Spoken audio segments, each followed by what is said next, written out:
I thought a great deal of John Wayne. I watched all his movies, particularly the Green Berets, but I didn't see John Wayne in a single prison camp. The stereotyped images that we had of heroes and of weak people fell away very rapidly.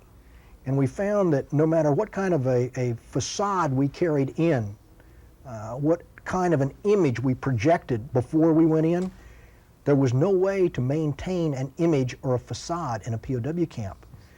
You know, you think about it for a second. We play all sorts of roles out here. We will put on images or project a role depending on the audience that we're playing for. And I can remember when I first came to Fort Bragg, and I remember seeing at the airports, particularly leaving Fort Bragg, the first airport you stopped at after you got your flight from Fayetteville, you'd see young airborne troops go into the restroom, and they would go in slick-chested. They would come out looking like 3-year combat veterans. You know, they're going home. And the people back there have no idea of what anything means, but if you wear more of it, it's got to be good. So when they leave Fort Bragg, where everybody recognizes that, you don't put on a show.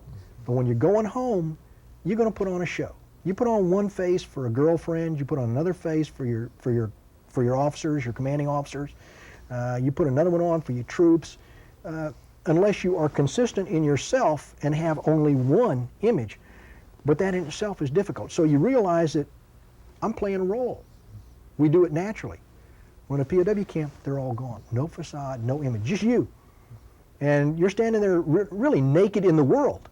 And for the first time in your life, you begin to say, who am I? What am I really like? And you realize, number one, you're scared. And I will readily admit that I was scared because I didn't understand what was going to be done to me. I didn't know how long it was going to take. I thought I was ready for torture, interrogation, and death. That was all well and good until I was face to face with that threat. And all of a sudden, I began to realize I didn't have any preparation for that at all. And so I was looking at how do I not comply with the enemy? How do I do what I'm supposed to do? And yet, how do I continue over whatever period of time is required to do what's right? That's hard because you're looking at real life. You're not looking at an Alice in Wonderland training scenario. This is real world, and these people are going to hurt you if they have to. Well, that was the first thing. The second thing, you realize you've got weaknesses and you've got strengths. Now, you may have denied to yourself all the way through up to that point that you're weak. But every one of us has weaknesses. And some people say fear is a weakness. I don't think so. I think fear is healthy. And again, just a concept. Fear is natural. Fear is a primal instinct. And the first thing that happens is when you feel fear, your body goes into high gear. Systematically, your body preps itself for one of two things, either to fight or to run. But the senses are heightened. The adrenaline is pumping. You're stronger than you have been at any time. You know, you can leap tall buildings in a single bound if given half a chance. But you have to control it. Because if you control it, then all of that works towards whatever end you pick out. That's a form of courage. In fact, that's what's displayed when people do miraculous things under stress, is that fear has been converted to strength. However, on the other side of the spectrum, if you don't control that fear, it becomes panic. And panic is what kills you. Because at that point, the whole system goes into run. And panic, you go 360 degrees, you have absolutely no direction, no thought, your mind just goes into a wild mass of flying horse manure. And you can't accomplish anything. So that's the two things that will happen out of fear. So that's where you've got to clamp down, use it, because it's effective. Jumping out of an airplane, every time I go out a door, I still got that cold lump in my stomach because it's totally unnatural to walk out into space.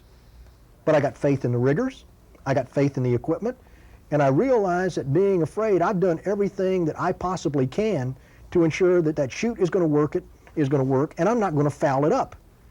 Because the parachute is infinitely smarter than me about what it should be doing.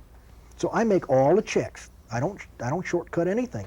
Well, to me, that is, if I were jumping, I'd rather jump with me than jump with somebody who says, hey, I'm not afraid, and takes a very lackadaisical attitude, because he's dangerous. But it's the same way in combat. Fear is something that you use to make certain that you stay alive and everybody around you stays alive, because you control it and direct it. Now, in a prison camp, fear was there, but you had to control it. And that became a daily exercise. The other thing that was important was in looking at weaknesses, you had to accurately and honestly assess yourself. Don't lie to yourself. You can BS the fans, but you can't BS the players. And you are really a player at that point. So you don't lie to yourself and try to ignore the fact that there are weaknesses. You say, this is a weakness and this is what I got to keep away from the enemy. This is a strength. This is what I can use for a shield. This is what I can use to buffer them. But I've got to get rid of these weaknesses.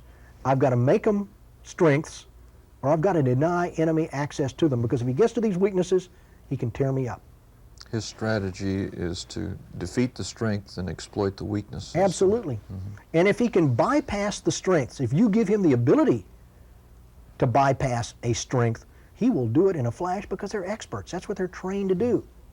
And so that's where you really have to be careful, because he's an expert and he's looking at you too. He will be more objective in his assessment of you than you generally will be. So you can't mess that up.